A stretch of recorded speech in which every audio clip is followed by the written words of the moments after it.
Good morning, ladies and gentlemen. Sorry for the late start. Had a little bit of an unexpected audio technical issue, but Nifty Nick, the audio scientist that he is, was able to figure things out. You've tuned in to the show that you listen to Monday through Friday at 9 a.m. Nick, how you doing this morning, buddy? I'm trying to find the browser. Pia, how you doing this morning? I'm doing pretty well. This is the question I hate the most. Because it doesn't get down to the root situation here, Pia, which is talking about emotions. And if you're ready to talk about the emotions that you've been hiding deep down, I'm ready to have that conversation today live on air, Pia. And I'm really excited that you've had that breakthrough and you're ready for this moment to go down.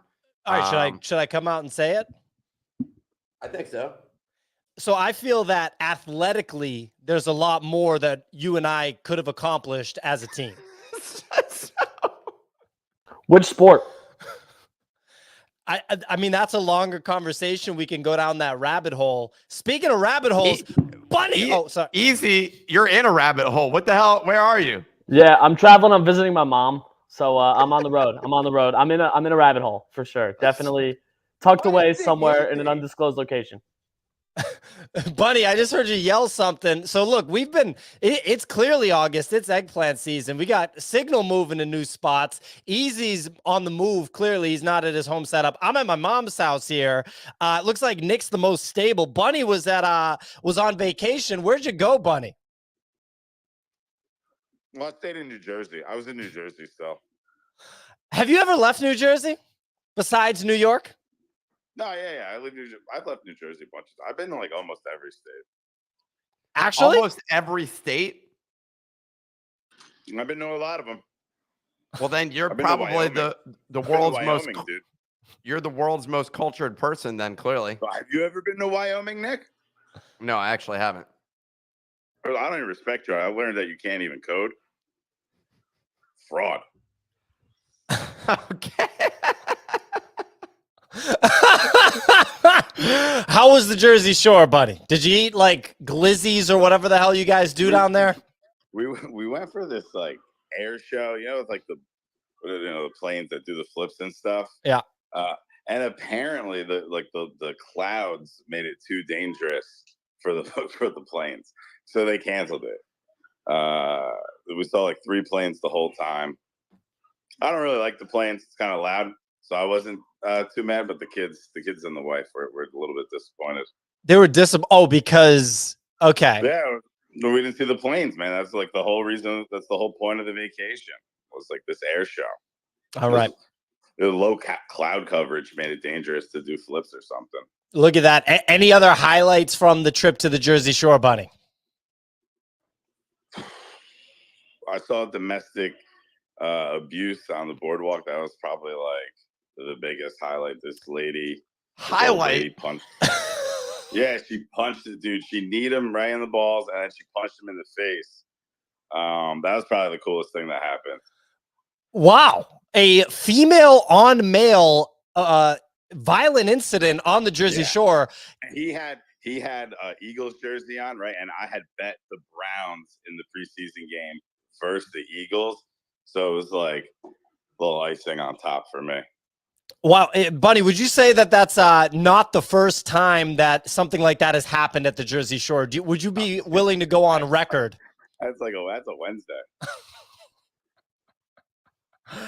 Sig, how you doing? Yeah, Bunny's doing much better than me. I haven't seen anyone beat anyone up this summer on the summer holidays. It's been, I don't know, it's just been good food and sunshine, man. It's Europe is the place to be over summer. Maybe like after New Jersey, Europe is the best place to be after summer. So like book your ticket to Jersey first, then head over to Greece, head over to Spain, head over to south of France. I mean, we have fights over here as well, but like it's more like, with the hands. There's no domestic abuse. It's just a lot of this. What are you talking about? But yeah, it's all good over here, man. All good. I was going to say, outside of clubs, you can get some real brawls in Europe. We talked about 2 a.m. Yeah. People are punching the shit out of each other across the girl Europe. fights are awesome. When they take off their shoes, you're going in for the serious fights. That's like MMA. Like they take off the shoes. They take off the shoes, or when you see a chick like tie up her hair. Oh man, it gets good. Yeah, no, that happens around between 2 and 4 a.m. At the clubs outside, just getting a bit drunk, getting a bit loose. But yeah, that's our Jersey Shore, like knocking it about domestic abuse version. Wow. And yeah, I was going to say, if you go to one of those football games that you have over there, the European football, I'm sure you can get yourself into a tussle because they don't play around with that. But yeah, anyway, ladies and gentlemen, look, today we're going to talk about Friend.Tech. Obviously, if you went on X, formerly known as Twitter, over the weekend, then you saw that the NFT, the NFT space has discovered that Friend.Tech allows you to attach a price to something. And as soon as a price is attached to something and it can be traded digitally, the NFT space takes notice. And so now that a price has been introduced to the NFT space through Friend.Tech, we got to talk about it. And beyond that, we're going to be joined by none other than the controversial figure, MachiBigBrother, to discuss the current state of Blur NFTs and hear more about how he ended up becoming the largest DeGods holder. I'm very interested to ask him about this. I'm also very prepared for a lot of angry commenters as soon as he comes on the show. So that's going to be interesting. Why don't we dive into the weather report first and foremost? Signal, please take it away. Yep, it is Monday, August 21st. We are fast approaching fall. Market volume is around 12 million. You got Blur at 8 million, OpenSea down at 3 million. Onto leaders, the numbers have changed. So if you're holding these bags, well, listen up. You got Apes at 23. Sorry, Bunny. Punk's doing incredibly well at 48. Mutants down at 4.5. DeGods 3.9. Captains at 3.6. Azuki at 3.5. Pudgy Penguins 3.7, and the winner here right now is Miladies at 4.3. That is as surprising as Spain winning the World Cup. Over the weekend, Friend.Tech, the decentralized social media platform, Nick Shush, Friend.Tech, the decentralized social media platform, surged in popularity when with the platform reaching over 7.5 million in total lock value. The platform quickly turned into a sniping game, primarily by bots, as people tried to buy shares of notable influencers as soon as they joined the platform. This included NBA shooting guard Grayson Allen, pro gamer FaZe Banks, and OnlyFans creator Gracie Harty. Onto Punk news. Noah, the brand lead for CryptoPunks, has announced that he will be stepping down from his role at Yuga Labs, citing that he wants to be fully present for the birth and early days of his son. He reassured that he still believes in the decentralized digital economy and will not be leaving the space anytime soon. Over into fine art and Sam Spratt's The Monument Games goes live today on Nifty Gateway at 7:30 p.m. Eastern, starting with that public sale of 256 editions at a 3.3 ETH price. And players get an observation. You'll be able to use that addition to leave a maximum of 512 characters on the Monument game, 1 of 1 on a Nifty Gateway website. Following the close of the games on August 24th, the Council of Lucy will vote the top 3 observers, of which will then be able to burn their player edition in exchange for a skull of Lucci. There are only 3 skulls for those winners. And lastly, the NFT capitulation has continued over the weekend, with top collections seeing at least a 15 to 20% floor price dip over the last 7 days. In fact, the only mid-cap collection not in the red is Milady Makers, and they have already flipped Captains, Pudgy Penguins, DeGods, and now Azuki to become the 4th most valuable profile picture collection. Not on the bingo card this year, but certainly the major winner. It is back to you guys in the studio. Fantastic weather report as usual, Signal. A rare mispronunciation of a word by Sig. Lucy, Skulls of Lucy, not Lucci. No, it's Lucy. It's not Lucci. Correct. It's Lucy. You said Lucci. I said Lucy. I said Lucy. We can go to the tape. The commenters are going to defend Sig, like, even though we can go to the tape. They're going to be like, she said her in my mind, but also, dude, this weather report is the most ludicrous weather report so far. It just shows you how much of a fucking train wreck the NFT space is. This is just like, why are you even here? Like, what is going on? This thing is, I have so many comments, but I'm assuming you want to read the newsletter first. So let's get into the newsletter. Well, but I'm excited that you're inspired to have comments about the NFT space. I'm going to get through this newsletter fast because I'm really excited to hear from Nick. Look, Friend.Tech, the decentralized social media platform, surged in popularity with the platform receiving $7.5 million in total value locked. The platform quickly turned into a sniping. You're reading the news report. Oh, oopsie daisy, ladies and gentlemen. Clemente literally highlighted it and turned it green as I started to read it. So it reinforced that I thought I was reading the right thing. Wow, that's the first time that's ever happened. Hey, ladies and gentlemen, pretty good that it's taken this long for me to accidentally do that. Give me a little bit of a break. I'm not in my normal workstation at my mom's house. Give me a little break. Anyway, Recur, known for bringing popular IPs like Rugrats, Hello Kitties, and Star Trek to the NFT space. Rugrats, we already said that, will be shutting down operations on November 16th, citing unforeseen challenges and shifts in the business landscape. It got kind of hard, ladies and gentlemen, so we got to shut things down. Thanks for the several $1 million that you generated. Fun fact, ladies and gentlemen, I like to throw people under the bus once they're confirmed ruggers. When Rugrats NFT came out, someone from Recur aggressively wanted to come on this show to just shamelessly promote it, and for no other reason. He'd never listened to the show before, never come on the show before, went so hard trying to come on the show. I was like, I mean, look, if you want to talk about a sponsored spot, obviously you guys are a legitimate entity. That's how we do promotion on the shows. We have fully disclosed sponsors. So if you want to talk about that, he was like, absolutely not. We should be able to come on the show for free. This is that important. Really glad to see how important the Recur project ended up being. Next story, Cool Cats. Lesson, how do you spend so much money that you aren't able to survive 3 months?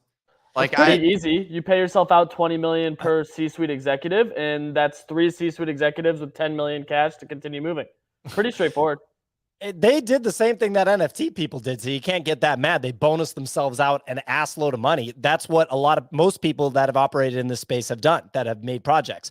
Cool Cats announced that their CEO, Steven Teglis, has stepped down after nearly 12 months. This story was discussed on Friday, was it not? Yeah, we know that it was. Clemente messed up here. Clemente, dude, you're just like slipping and falling today. How's that like chin, dude? Is it cut open? Because he tripped and fell and hit his chin. You know what? I'm not doing this. We talked about it on the meeting, not on the show. Oh, right?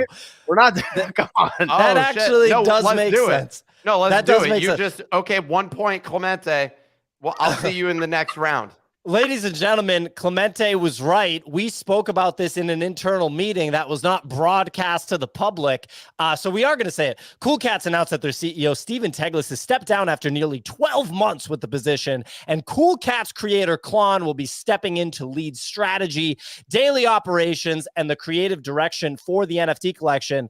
I'm going to give Klon some unsolicited advice. Make some toys. Make some vinyl toys of Cool Cats. Go ahead, Nick. Here was the other advice. I was going to say, initially I was going to say, Clemente, we should broadcast our internal meeting so everyone can see. And unfortunately, Pudgy Penguins decided to do that. What they didn't realize from observing us is that speaking on these shows is just a fucking disaster for your NFT project, basically. Like, no one will respect you after you come on and expose that you're doing work.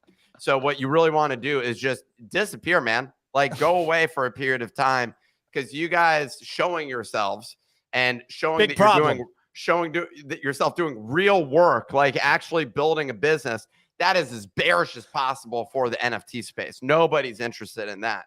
Big problem. It's better to just pretend to be an anime character and never say anything. Following OpenSea's decision to make creator royalties optional on their platform, Yuga Labs has announced that they will phase out support for OpenSea's Seaport contract, fueling speculation of an ApeCoin-powered NFT marketplace by Yuga in the future. Those are your updates from the Nifty Daily Digest. Sign up at thenifty.com. Look, first story we're going to talk about, got to talk about Friend.Tech, the talk of the town.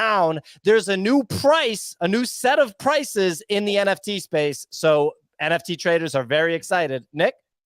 Well, dude, there's a number of things before we discuss the well, actually, no, let's maybe that's a good place to start. There's a lot of different subject matters here. First of all, I'm wondering from the weird thing, the Noah statement. Noah from Christie's? Yeah. So you're having a baby, so you quit your job?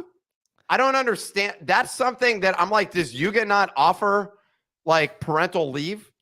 Like that's like a weird statement in my mind, because like I feel like you should be like, I'm having a baby, so I'm taking a few months off. That's the type of support that Yuga provides parents. This is a great company to work at. You should come and work here. I don't know. Unless you wanted to take like a year off. He could be married to someone who's just like independently wealthy as well. And so she's just supporting, like maybe he's a stay-at-home dad, which is an acceptable thing to do, Bunny. And the thing that I was going to say. Bunny, how do you like being a stay-at-home dad, buddy? I'm working right now, Pio. Well, you're not wrong. You are on the clock right now. This is one of your responsibilities as an employee, an extremely highly paid employee of the Nifty. I mean, we're going broke because of how high Bunny's salary is. Your responsibilities are this show and basically whatever Easy wants you to do whenever he's doing shows and stuff. But anyway, this is a good comment that someone said. People that had never said anything valuable. From now on, I'm only going to be dropping alpha on Friend.Tech. Dude, the idea of quote unquote alpha in the NFT space is absolutely hilarious. Like you're acting like you're looking at businesses' P&L sheets and making, just analyzing whether there's real value there. Dude, are you kidding me? Like, well, all NFTs apparently go to zero. Punk's at 2x the price of apes. That sucks for the ape holders. Bunny, that sucks. It's not good for anybody though, honestly. That's a whole situation that we got going on. The fact that Milady's is the most valuable mid-cap NFT just says it all, and the truth finally is exposed about this space. Like, hey, they're all going to zero. So like that's the direction you can trade on. If we could short, we'd be 100% short. Actually 99.99999% short, and there'd be like one rare buyer that would be present. But yeah, the whole space revealed itself this weekend that via Friend.Tech and Milady's, this is all that needs to be said. Nobody has any interest in this space. Like there's no we have the one buyer on today, Machi. Well, that's why I'm very excited to have Machi on. I got questions. My first question, why are you buying all this stuff? So I'll leak that first question for Machi real quick. Is he actually showing up? I think he's going to show up. Yeah, I think he wants to show up. I'm assuming he's going to show up. Real quick, two things. Number one, a commenter wants to know how much Bunny gets paid. Here's a fun little game. If a commenter guesses exactly how much Bunny gets paid, then that commenter gets a special free NFT on the platform. How about that? If you can guess it down to the penny, we'll fire Bunny. Nick hates this so much. Yeah, I'm not a fan of this game. I'm gonna be honest. This is like a weird thing. All right, the game's done. It's not a game. It's not happening. Second thing, speaking of revealing, Brian Morris is on stage. Our friend Brian Morris, never been on the show before. Brian, what prompted you to request, buddy? Oh, it must have been a butt request. Oh, it was probably a butt request. Fair enough. It's okay. Brian can just chill up here. That's a badass piece of artwork. Very talented artist, Brian Morris, is on stage right now. Back to Friend.Tech. New prices are available. He took himself off stage. That was a butt request. A new set of prices is now in the NFT space. Friend.Tech is here. Easy, would you like to talk about the platform that's offering NFT people new prices to speculate? Let me know when you're done, and I'll come back to the show. Well, I already know Nick did not make a Friend.Tech because I would have. I got invited, but then I got to send it. So I signed up. I got to set up an ETH wallet there. How do you? I'm supposed to do that on mobile? It does. Yeah, it does a custodial wallet. So it just creates a wallet for you, and then you send 0.01 ETH to base, and it just launches the account. And then you buy one of your own shares. So they give you one of your own shares. Turns out you can actually sell that share, but it kicks you out of your own group chat. I learned that the hard way. Because I was just messing around with the entire platform. And sure enough, you sell any of your shares, it just kicks you out. So, I mean, what it is basically too is all this speculation on it reminds me of BitClout or Rally, like which were the two like previous iterations of this. And I don't know how it's going to be much different, but I mean, FaZe Banks is on there. Some people say that's a top. He's now the most traded individual on there with the highest floor price because he's promising 5 ETH to one of his holders. He's saying that he'll get some form of leverage when Aiden Ross and Drake join the platform. Is that legal? Dude, I don't fucking know anymore. Is any of this? We're at that point in the conversation. At this point, the government is like, we don't even give a shit about this. You guys are all just losing money. Like literally, it's a bunch of criminals hanging out with each other is all that we're down to, and then people, the 15 people collecting art. So we got Cosmo, Medici, and Signal. Yep. And Node. Node. Yeah. I have a couple pieces of art, I'll be honest, but like my portfolio is somewhat limited across the number of artists that I have. But yeah. Oh no, easy. I was listening to your space. I know the voice, but I can't remember who it is, was talking about how he makes money on Friend.Tech towards the end of your space. Manny, yeah. Can you just explain what his strategy is? Well, Manny's doing like a high volume attack plan. Like he's looking for like the quote influencers to join and right away buy them as quickly as he can and then sell them even quicker. So the way Friend.Tech works is it's on a bonding curve. So you're not actually buying shares off of somebody or selling shares to somebody. There's an indefinite number of shares. And as the price goes up with more buyers, or as the buy numbers go up, the price goes up, just like indefinitely. And as people sell, price goes down. And there's this curve that the application is like basically funding on either side based off your buys and sells. And we're seeing that where like if people are all buying right when an influential person hits, their shares just skyrocket very, very quickly. So it's just kind of like this dumpster fire right now, to be honest with you, because like people are like bots are hitting like influential people.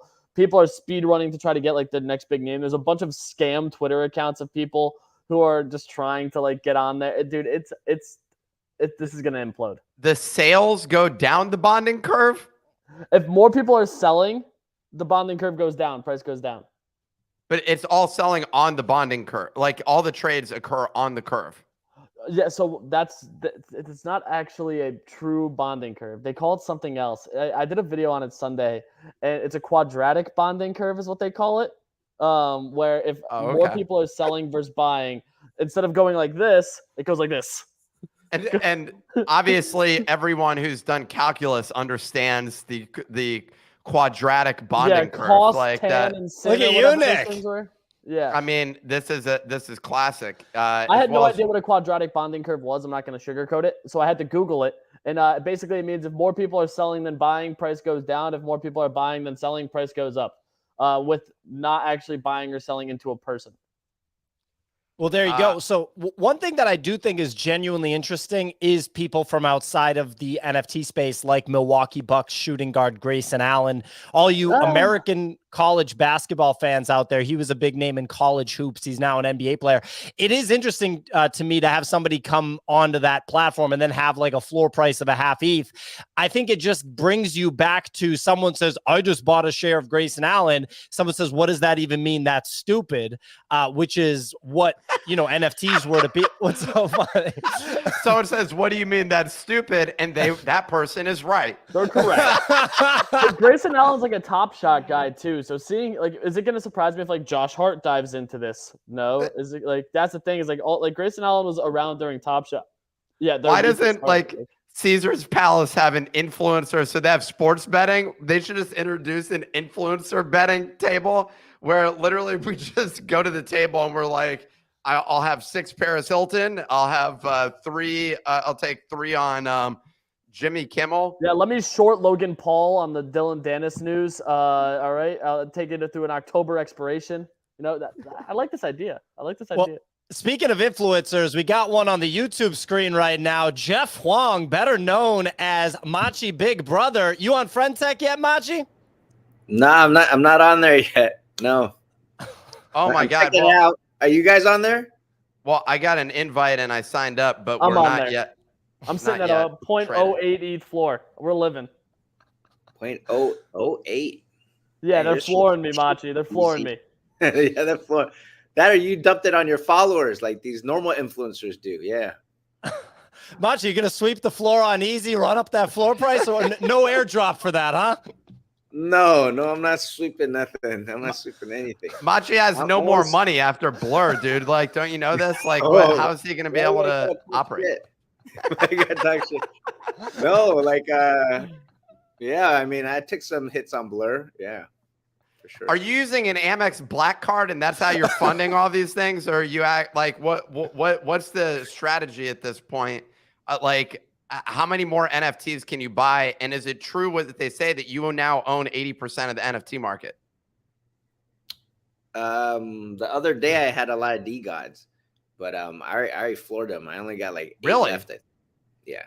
Oh, you're already basically out of that position with Yeah, 8. yeah. Since you guys invited me onto your show, I've already got rid of them already. All right. Well, in that case, we don't need you here anymore, Machi. See, Yeah. no, I'm just kidding. Man, these DeGod maxis, damn. It's like, no, I mean, Well- Blur is like, I just think Blur is probably one of the biggest contenders for the NFT marketplace. So I was farming the tokens, and yeah, like season 2 has been going on for a while, and they never said when they would end it, but like the last update was 3 more big updates, and if each update takes like 2 months, so another 6 months before they drop that token. And so that's what this was. The alpha would be the farm now. Actually, honestly, the alpha is the farm. No, now, high but- key. I think you're right because everyone's leaving. Like right Everybody's now, out. everyone's given up. Like you look how thin the floors are right now. It's like if I just show up and start throwing bids 60% on their floor, I'll probably start getting points. And if it drops that far, maybe I make a couple bucks.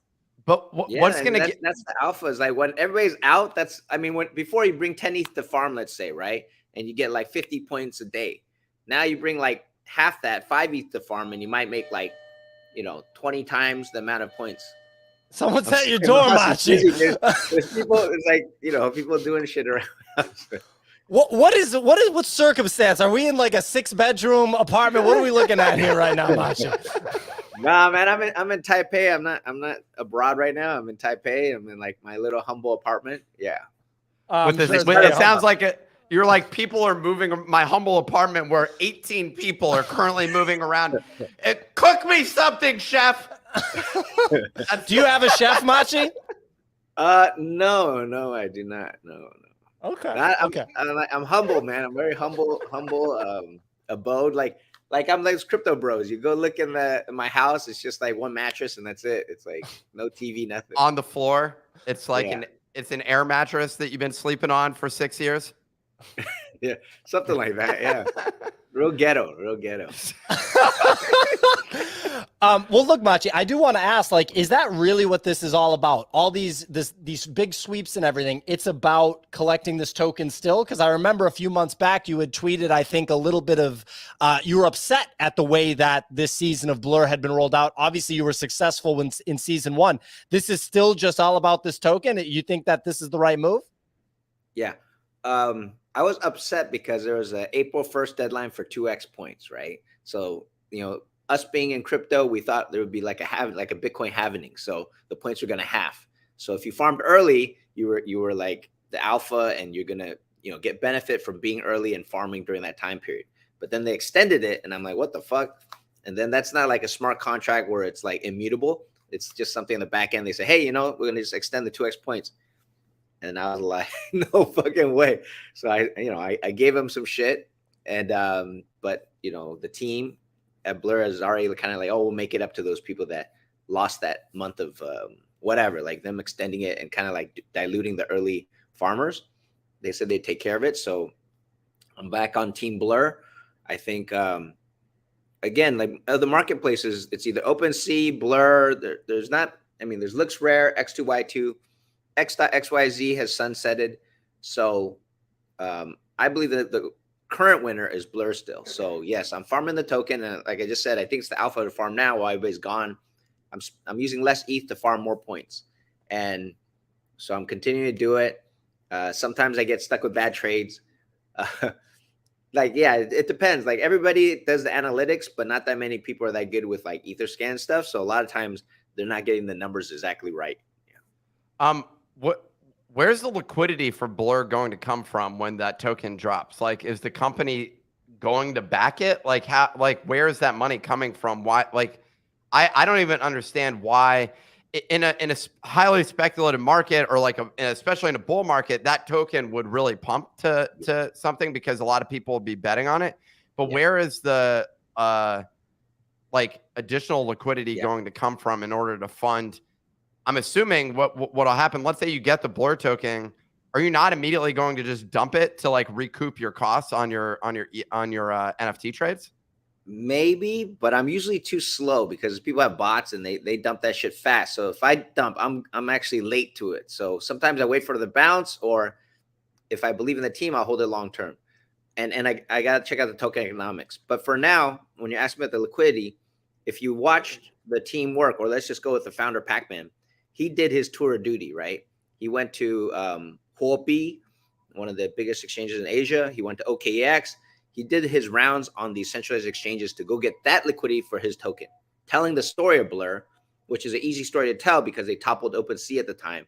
They had huge volume. They have all, everybody's trading on there. All the floors are there. So they went out and they told the story. I'm sure a lot of people bought in. The insiders unlocked, probably dumped on everybody. But there is liquidity out there for this token because you're betting on the future, right? Not today and whatnot. So if NFT markets come back, they're gonna probably be one of the better ones. If you check out their features, like they added the blend, like early on, I was like, hey, maybe we can work together on the lending protocol side. They're like in a few words, they told me, basically they're already working on it. So yeah, they launched it. It's a beautiful lending product. It's better than most lending products out there, and it's combined with the marketplace. So it's right there for you to lend. You won't need to use the third-party ones, which people still do use, BendDAO, Paraspace, things like that. So that alone, I'm guessing one of the major features will be perps, like the perpetuals, like the Longing and shorting. Short it. Synthetics. I think they'll have synthetics. What else could they include? I'm not sure the other two big features, but whatever they're doing, they're on it. Like these guys know what's going on in the crypto space, NFT space, and then from what I can tell of the team and how they execute, they're getting shit done. So I wouldn't sleep on them. And again, 10% more tokens go in the system. They're unlocking. Sooner or later, they got turned on some kind of sinks and mechanisms. Like anybody that says that Blur tokens are useless or don't have any function is too short-sighted, because there's no way they don't, build some kind of tokenomics and that will bring value to the token. I mean, it's the simplest one is what you see Uniswap all the time. They're voting for fees. So far they've been turned down, but every once in a while Uniswap, like, communities will start rallying. Hey, let's turn on the fees and pass some of those fees to our token holders. I'm guessing it's the VCs or the big holders in the background that are blocking that.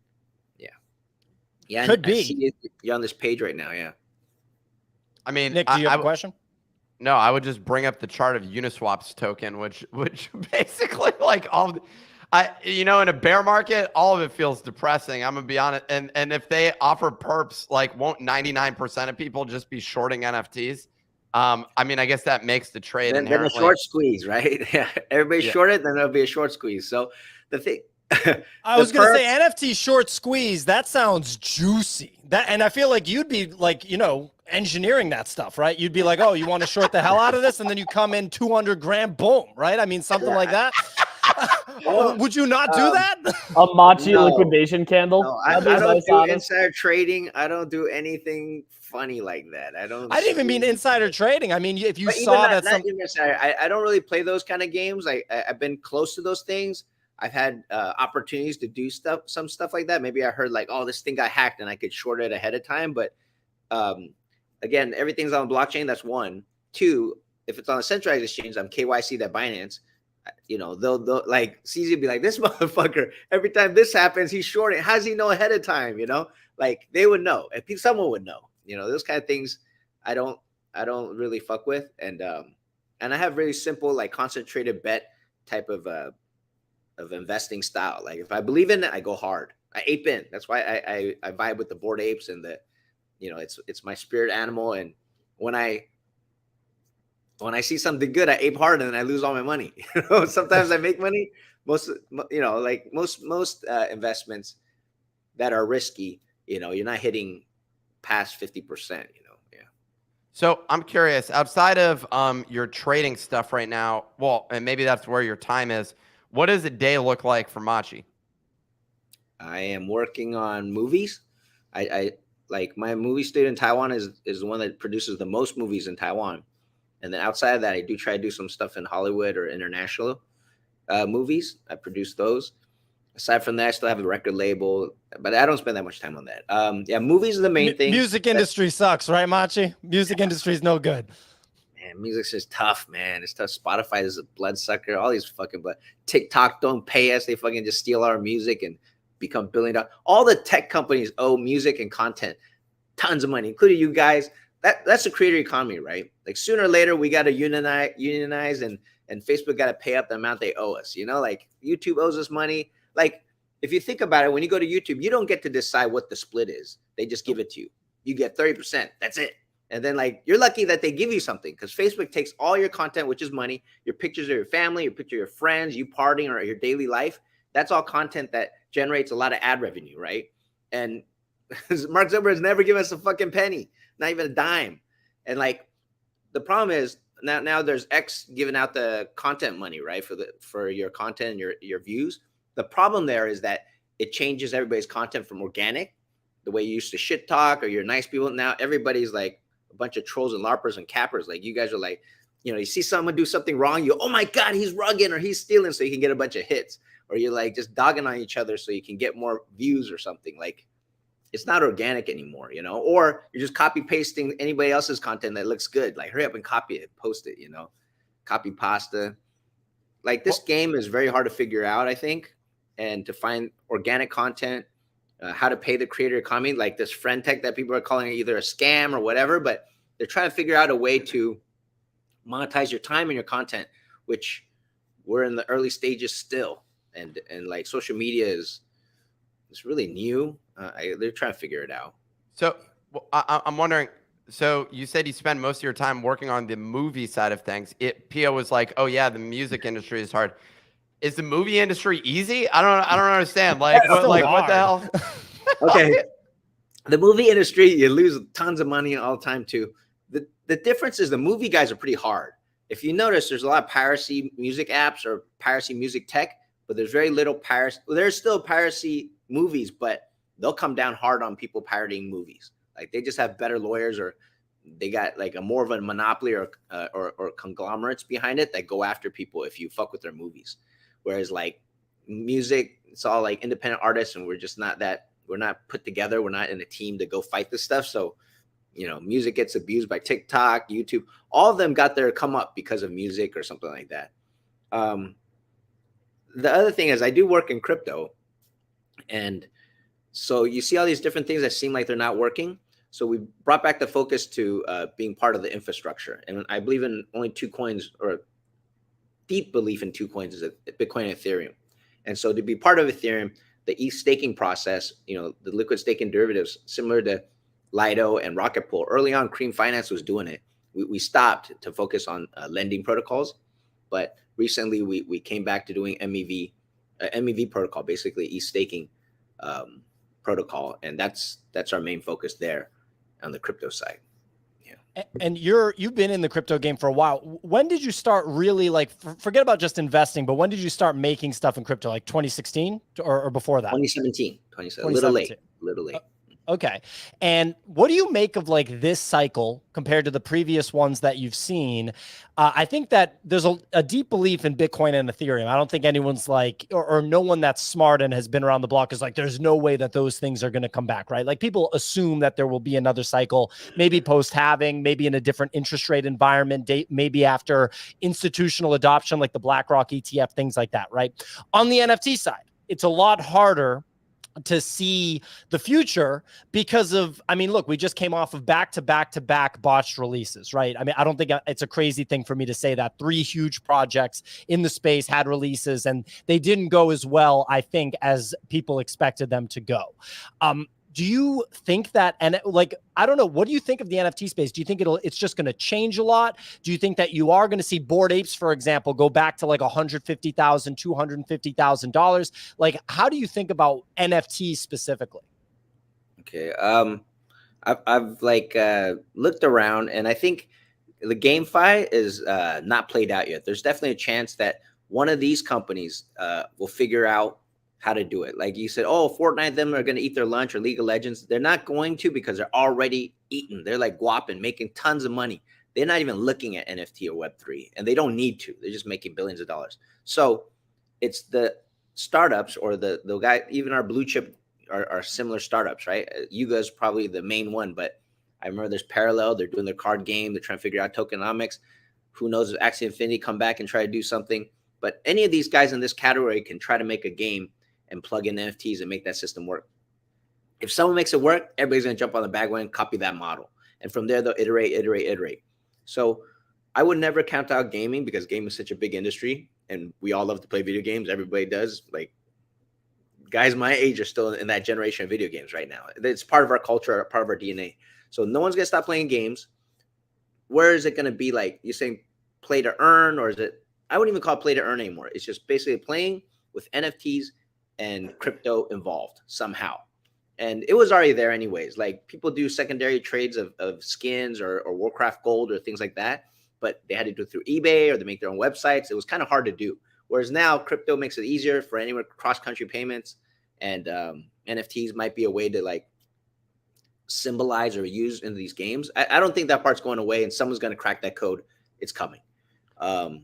The other part is the one I'm banking on now, and I have an AIP coming up. I think maybe some of you guys might have heard about it. It's an AIP put out for 11 million ApeCoin.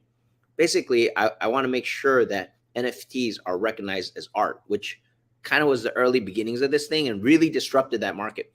Art market has been here before we showed up, and it's a $1 billion market. Tons of money is being thrown around, and not thrown around, but it's being spent, bought, here and there. Just the few artists are earning that, right? The big artists. And over in NFT space, same thing. We've made a few things better. It's doesn't rot. You don't need to insure it like paintings on a wall. Yep. You could buy anywhere in the world. Like right now, if you want to buy like a Pace Art Gallery in New York, you got to go to that gallery, look at the painting. Sure, there's some VIP services, they can send you pictures, but you kind of want to see the physical painting before you buy it or something, right? But with NFTs, you can buy it from your home, anywhere around the world. And so I really believe that, Punks is kind of leading the way there a little bit. And then so I want to double down on that. I've asked myself what I'm still doing here. I don't play video games no more. My eyes are not good. I'm wearing my glasses, but I can barely see you guys when you make you guys really small. I can barely see your faces. But I don't play video games anymore, as my eyes too tired. So I was like, what do I like about NFTs? I still love the art part. I like buying the rare traits with their certain look to certain PFPs. And of the NFTs, I really like to focus on PFPs. Like, that's because I was doing social media business. I did a live streaming business before. I do understand the power of social media and networks, and I believe the viralness of that and the branding of that. So I believe the PFP art is what rocks. And then that 10K membership, let's give Punks their credit. So the 10K PFP NFT, this category, I like it a lot. I like the camaraderie in there. I like the network effect of it. Like, if one of them becomes real famous, the other ones are famous. Like, oh, one alien punk sells for 8 million, that means the other guy's going to sell for 8 million. Or if one of the apes, the gold apes, sell for this price, then the gold apes are this price, and all the other apes are this price. And art is art. Like this AIP that I have for 11 million ApeCoin, I want to parlay that into a beautiful priceless collection. So it's like Infinity X, right? It's not 100X, it's Infinity X. And this proposal, people are like, oh, you're going to take ApeCoin, you're going to dump it to ETH to buy these NFTs. Well, it won't be all in one shot. It will only sell the ApeCoin, or we're going to offer an ApeCoin per Grail we pick up or whatnot. And everyone we pick up, we've actually added value to this collection. And the only way you can earn this collection is by staking your ApeCoins to farm we call it the DAM token, the DAM DAO, DAM for digital art movement. I believe that it's one part of ApeCoin that needs to be done, like a culture side, a art side. And I really like to focus there. And again, like I've been looking at trad art a lot lately. Like I've been meeting like galleries. I've talked to a couple museums. The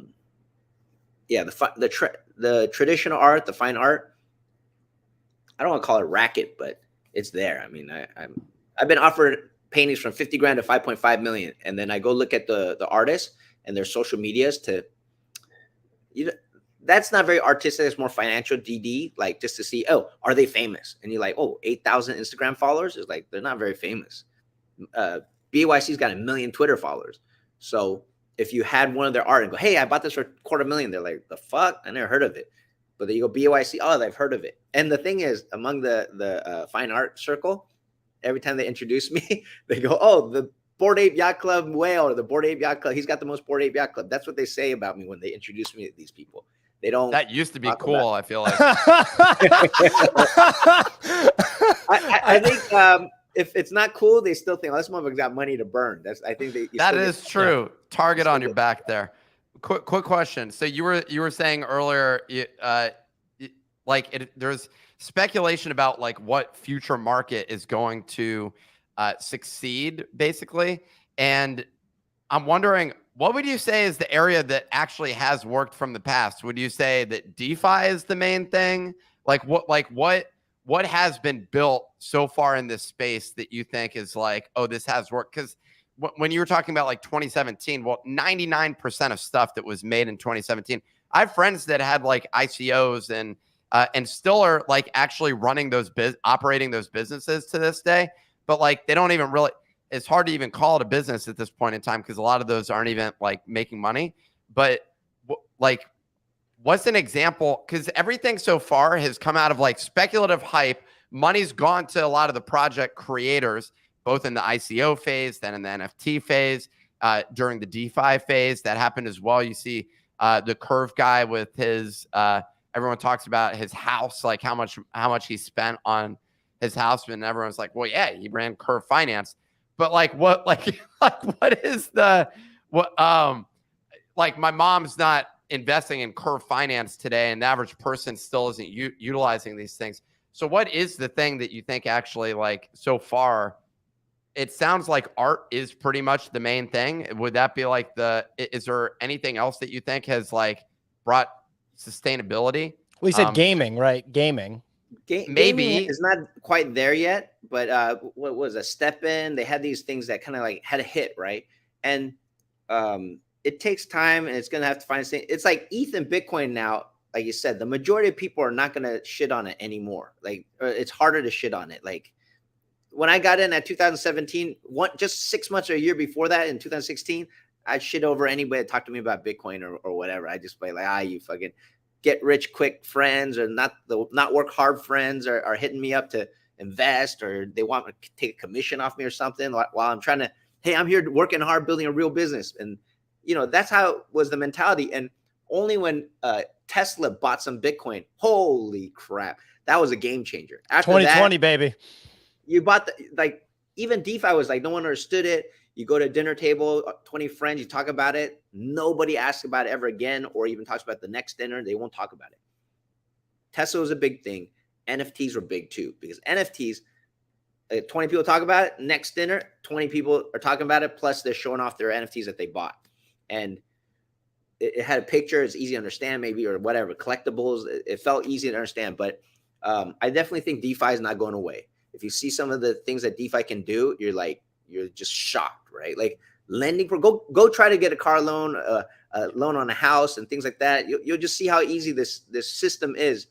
There has been tons of hacks, and there's smart contracts. They're getting better at like mitigating this stuff. They're putting collateral caps. They're even talking about time windows or things like, hey, if you have used a lot of money here before, so flash loans won't work. Basically, if you have no credit, or this address hasn't been fucking around the protocol often enough, then they put a cap on it, or you can withdraw the money at a certain time, maybe after a manual. But then it kind of defeats the purpose. So they're all trying to work out these kinks to try and make DeFi work better. But I think DeFi is definitely a part of the future.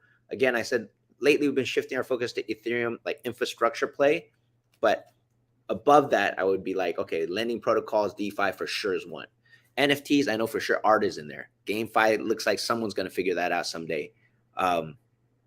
So I'm still here. Like people go, why are you still here? You made all this money. Why are you still here? I'm like, well, I don't have an NBA team, guys. So I'm still chasing my dreams, man. Like, is that the goal? That's a big ticket item I can't afford today. Sure. Yeah, but you really want to get stuck with like the Sacramento Kings? What? I was saying, do you really want to get stuck with like the Sacramento Kings or like I just yeah, said like the Vegas crew. I want the Vegas Apes. Yeah. Wow.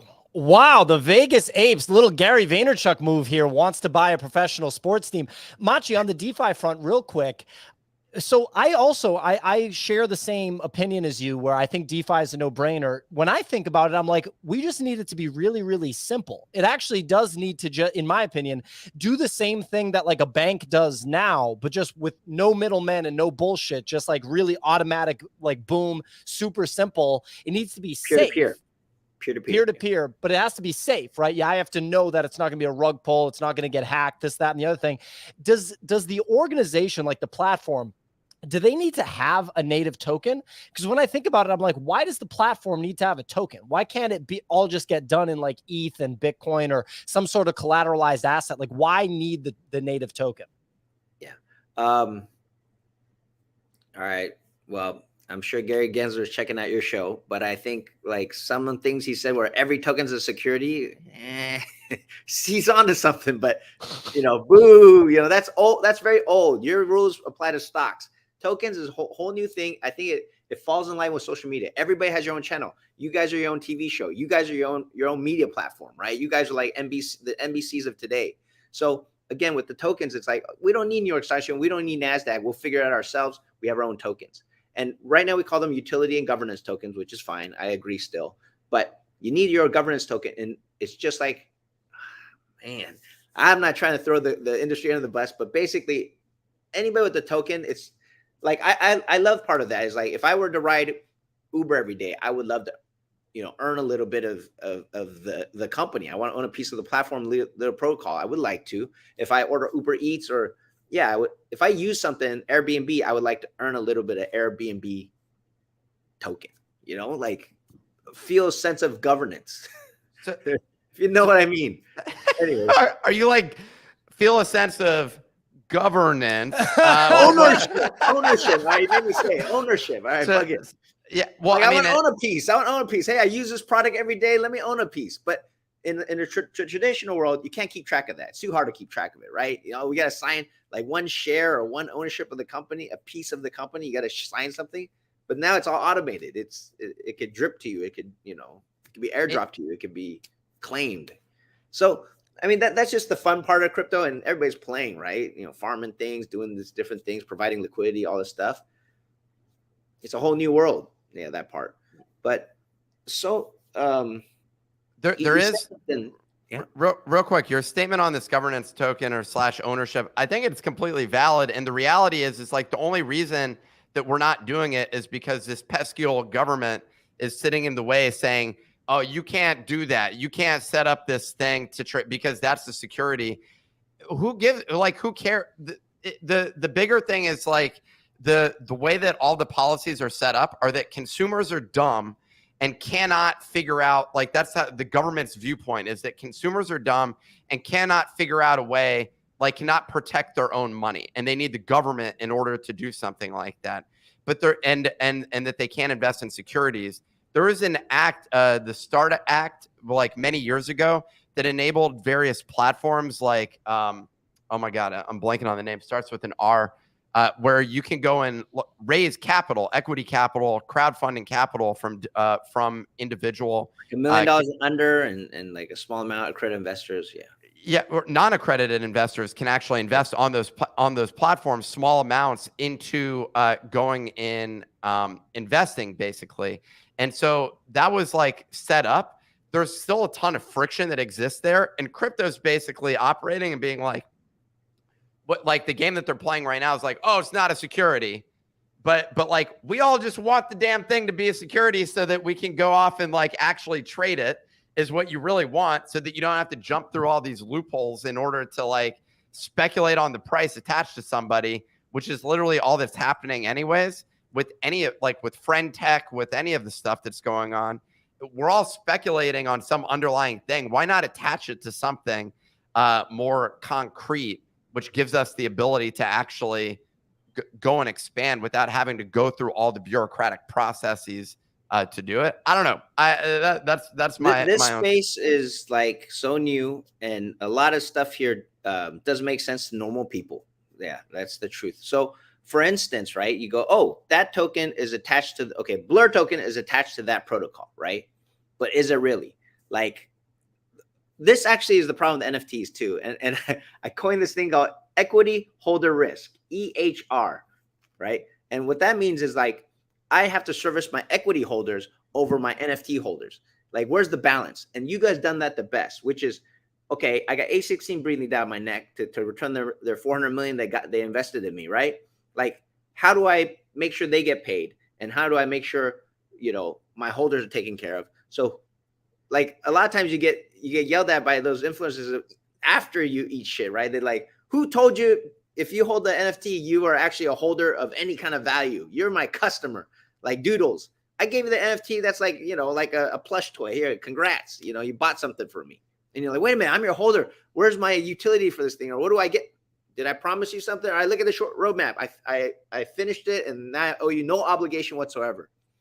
And then, well, who are they obligated to? Or why do they need to connect any more value to either a token or NFT? That's the point where then people start screaming, where's the SEC? Come help me. like this part is the part where you have to look at the team. And if you look at, like, I'll go back to Blur, Pac-Man. He took an interview, and one thing he said is like, either you're a Web3 company or you're not. And it depends on the attitude of the founder. Like, oh, NFT tokens, I have a fiducial responsibility to these people. So if you see any kind of setup where there's like two preferred shares versus not normal shares, if that's how we want to put it in certain terms, it's like, okay, I got equity holders. They took some VC money. Then you know they're trying to get it's in your face. They're gonna have to have the VCs that got in cheap, shitcoin waterfall, and dump it on you. You guys are the exit liquidity. Come in, and my early investors are gonna dump all over your face. And whenever you see projects like that, stay the fuck away. And I do. And if it's like, yeah, that's why you gotta look at tokenomics and pay attention. And if you look, you kind of feel like they're trying to fuck you, hurry up and get the fuck out of there. But yeah, you didn't feel that way with Bored Apes? Not that I'm saying that that's what happened, but I just mean they did get invested in by A16Z. They did have a token, and people did sell it, I suppose, right? So part of the reason why they're doing so well is they balance this equity, risk, equity holder risk. So for instance, when they dropped the ape coin, you saw that they gave a good amount, 15%, 10%, or some amount, like a pretty good amount, to the apes and the mutants and the dogs. Boom, you got a huge chunk of ape coin. So hey, we took care of you. The other part goes, okay, there's 8% for the founders, 16% for Yuga Labs. Some early launch contributors get a certain amount of tokens. They kind of like, again, like you saw the balance. That's how they felt you were worth 10%. Like, there must have been some greedy apes that said, give us 90% of the ape coin. But that's how they split it. I think the founder tokens at 8% was 2% under normal. I think team tokens is somewhere around 10%. Like, from DeFi days, Sushi Swap was the first one to give themselves 10% tokens, and everybody was acceptable with that. Because even earlier than that, there was a YFI Yearn DeFi protocol, Andre Cronje and them, and they gave themselves 0 tokens, 0 team tokens. And people always kept questioning, like, well, he's not going to focus, or he's not going to work hard on this because he doesn't have a stake in it.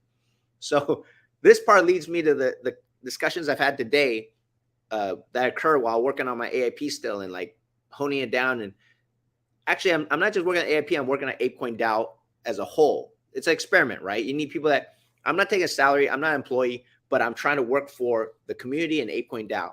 And how can I work for ApeCoin DAO? I'm identifying that Yuga doesn't own any apes. They don't own anymore. The 10,000 are out there. We have them, right? So CryptoPunks is doing really well. It's around 50 ETH, right? And we're at like 23. So it's a little over two apes, a little over 2 apes for 1 punk. I don't like that ratio. I'm an ape maxi. I like punks, but I'm an ape maxi. So I was looking at it. I was thinking to myself, okay, what happened when they bought Larva Labs? Of the Larva Labs, CryptoPunks, I think it's like 500 up to 700 punks was transferred over from Larva Labs to Yuga Labs. So Yuga Labs does have a bag of punks, but they don't have a bag of apes. Not saying that they don't give a fuck about apes because they don't have a bag, but only Garga, Gordon, No Sass, and Emperor Tomato. These 4 guys might feel some kind of way if Bored Apes doesn't do well. everybody else, the new employees, not to say that they don't care about apes, but looking at the current CEO, I don't think he has an ape. I think he's rocking a mutant. I'm not sure. Maybe he's rocking an ape. But either way, my point is that they need a bigger bag. So one of my ideas for a new AIP would be for the AIP ape coin to buy 500 or 700 fucking apes and send them to Yuga. And that way Yuga has a bag, and then now they're back in it. Now we got to make sure we do Ape Fest, make sure we take care of these apes in some way, shape, or form. But there's some ideas here. How would they sell? Like, what would be the process that you get? They got to hold it and build the value of it up. That's like repurchasing shares, though. I feel like when you repurchase, they don't have any apes. They don't own a single ape right now. No, I know, but I'm saying like it. Let's not call it equity, but it's like the equivalent of a share buyback where you're trying to make price go up by buying your own share prices, which like Apple and a lot of like large corporations do this all the time. That distinction, there's a lot of people like the counter to that would be like, oh, you're out of innovative ideas. When you look at Apple's and a lot of share buybacks, it's like, couldn't you invest that in R&D? But the my question is, or thought is, you can't ever release that back. Like when you do share buybacks with stock, when you're buying back stock, you can never re-release those. So now you're just investing capital to buy back NFTs. So you're just putting money out the door to some speculator. Like, I don't know, like, how does that math ever work? I think part of that is like, it's not them doing it. Again, this is like a community member with the idea that Yuga, I would like to see Yuga even more vested, right? Aside from just, like I said, the guys that have the pride that, hey, we helped create this thing. But the rest of the company, there's, let's call it up to 100 employees now, right? Maybe more than 100 employees now. I would love to see them, again, get 500, 700, 300, whatever. Let's call it 100 then. Send it back to them. They can gift each one of their, not gifted, like a stock option. Like we were talking about, they're like stocks, right? So each one of you guys get an ape. You can rock it as your PFP because that's part of the company culture. But of the 100 apes, it's 4-year vesting. So you can't dump it for 4 years. When the 4 years are up, or even if you leave the company after 6 months, we take that fucking ape back. You didn't work that long, or you're not. There's got to be a cliff. So wherever the cliff is, and you can keep the ape. But I just feel like somewhere in there is an idea, like to get Yuga like tied to this thing. The other idea I had for apes, which I feel like might not be as good, but it was not a bad idea, or things that we've discussed among people that are trying to work on this current AIP I'm working on, is that for the art provenance, or like I said, the focus on art, I would like to buy the bored apes, or again, as an AIP, I would take ApeCoin, I would pay Yuga Labs to give us either perpetual rights or give over all the rights for the BAYC logo and the BAYC name. And that name and the logo is bought back so that all of us that have one ape can use the logo and can use BAYC, the word. And, you have Yuga already. You have your GameFi assets, whatever. But this part, bored apes, the logo belongs to all 10,000 of us apes. And then we could, and maybe another AIP would be to set up our own individual marketplace. You were talking about other marketplaces on this show. You wanted to talk about it. And I think the exact marketplace that you see for CryptoPunks, and they have, I think, open source code. We'd fork that. We'd make the exact same website for apes, the 10,000 apes. And then we can do one for 20,000 mutants, but keep them separated because they're our collection. And the focus is that too. And again, we buy back the rights. We buy back part of those rights. Is I felt, well, early on, you want to protect BYC, these 4 letters, and Bored Ape Yacht Club and that logo. But now I feel like you still protect it, but it's protected by all 10,000 of us, or all 10,000 ape holders. So it even brings more value to the collection, in my opinion. I was about to. I was going to say, you think that that's that valuable, that it's worth, doing all that to get those rights to the logo specifically and the, BAYC, because that's the one part that the holders don't own the intellectual property of. You've clearly thought about this. That's important to you. Yes. And again, it wouldn't be like only we own it, because we bought back 700 apes for you guys, or 500 apes back for Yuga Labs. And then we buy you these apes, you give us the rights, all of us, to use the rights for the logo and the BAYC and Bored Ape Yacht Club. Yeah. And what you said before, real quick, we'll go to Sig in just 1 second. What you said before, I actually really like, now that I'm thinking about it, about getting. You're muted on Twitter. Oh, no. Yeah. Hey, sorry, everyone on Twitter. I was muted for a moment. Sorry about that. I hope that wasn't too long and you didn't miss too much of Machi's. Just for half of the show. Oh, no, I don't think it was that long.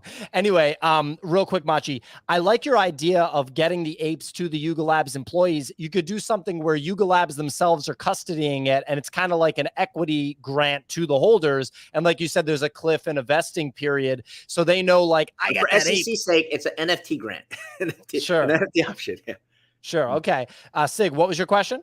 No, like first of all, I like how you're thinking about the company to have more skin in the game alongside the employees and then alongside the equity holders. And I was going to say, Machi, as well, it's interesting the way you come across when you're speaking versus how you come across as Twitter. It's two completely sort of different worlds. And I think like when you come across on camera, you're so much stronger.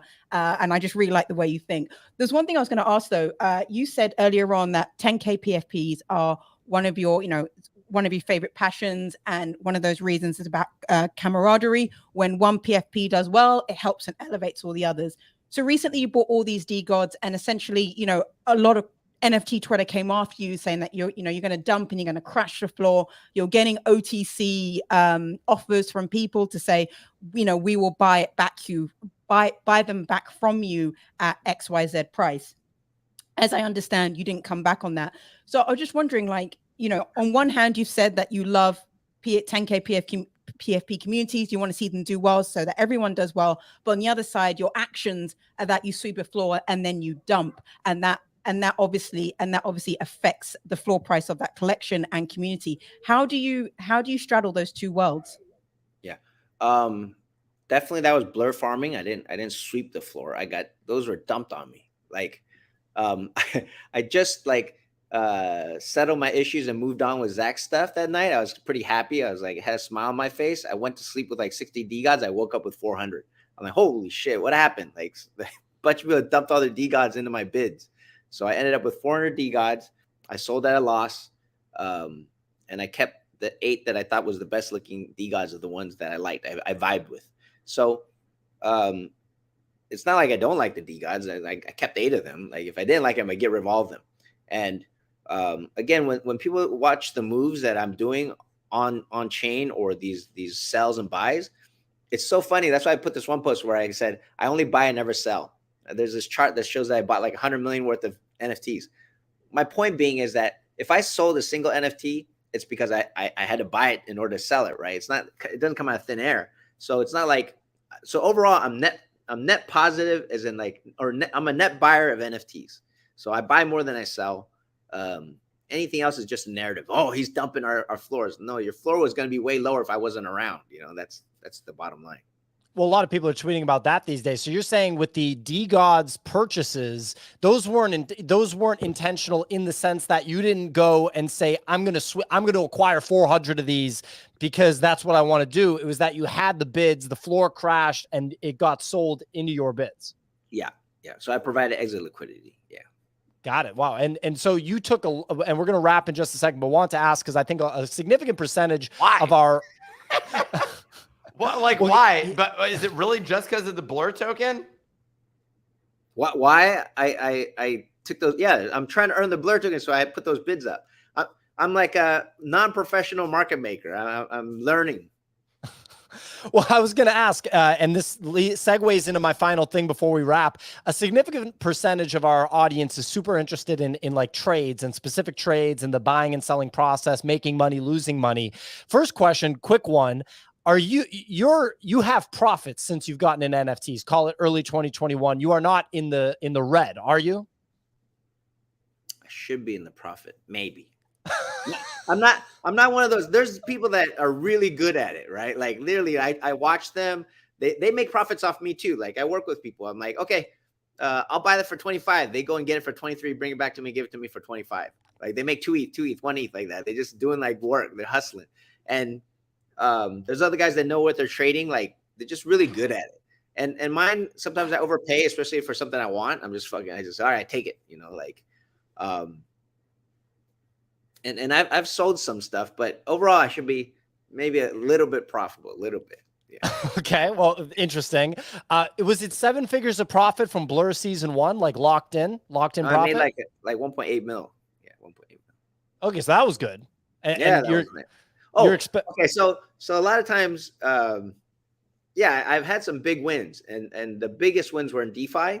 On the NFT side, it has to be BYC was my biggest win. It is my biggest win. Yeah. Yeah, I mean, makes sense. Every Bored Ape was borderline $1 million if you kind of do all the math on it, depending on when you sold. Including all the other stuff, right? Yeah. Exactly. Well, look, Machi, thank you for joining the show. I think a lot of people find your perspective interesting. We appreciate you joining, man. Sorry to the Twitter audience. I muted for about a minute there. That was an accident. Sorry about that. But yeah, I mean, fascinating stuff, man. It'll be interesting to see if the Vegas Apes are someday owned by Jeff Wong. No. ApeCoin DAO, do an AIP so we own it together. Oh, that sounds like a disaster. No, you guys got ApeCoin? You guys got ApeCoin? We did. I used to. I don't have any anymore. Well, I do, locked up in Gemini's Earn program where I literally they still have it locked. Those, Nick? Can you vote with those? No, they're inaccessable to me at this point in time. Sig, you got? Oh no. I got some. Why am I talking to the three of you? someone in your audience, vote for my AIP. All right, you guys vote for my motherfucking AIP. If you want to see the NFT ecosystem come back to life, you better do some CPR voting. Yeah. You heard it here first, ladies and gentlemen. Vote if you own ApeCoin. I don't own ApeCoin anymore. I'll have to do some research. I mean, Machi obviously brought up a lot of good points. Nick? No, I was gonna say I own a couple. I don't own a bunch. I'll take those votes. Couple votes. Machi, what's next for the proposal? I saw it was submitted over a month ago, and is it pretty much in limbo? What's next? No, it's not in limbo. They don't do that no more. It's in only when Cartan it's Cartan and those guys. But now it's pretty expedited. It's being under review. We'll see. Maybe these interviews where I'm talking too much about ownership is gonna make them nervous. I hope not. I hope not. Well, we're going to have to see how all this stuff shakes out. It's clearly still very early in the ecosystem, and it's going to be fascinating, just to see the results of all the stuff that we're talking about. Thank you for joining, Machi. It sounds like, ladies and gentlemen, the call to action is vote for Machi's AIP proposal with your ApeCoin. He's running for president. That's what's going on. That proposal for the plebs and the noobs, right? I get no compensation whatsoever, ever, for this AIP. And the other team members are going to work for free for 6 months because they do it for the culture. We all want to push ApeCoin, forward. So no one's getting compensated for the first 6 months. Me, never. And then the 6 month people are still no promise of employment after the 6 months are up. We'll let by that time we should have the DAO up and we can vote people in to work on this full time. It's going to be interesting. I was unaware of this stuff that you're doing. Well, ladies and gentlemen, that's our show. We do the show Monday through Friday, 9 a.m. Eastern time, right here on Twitter Spaces, also on YouTube. Definitely a good time having MachiBigBrother Jeff Wong on the YouTube show today. We will be back tomorrow.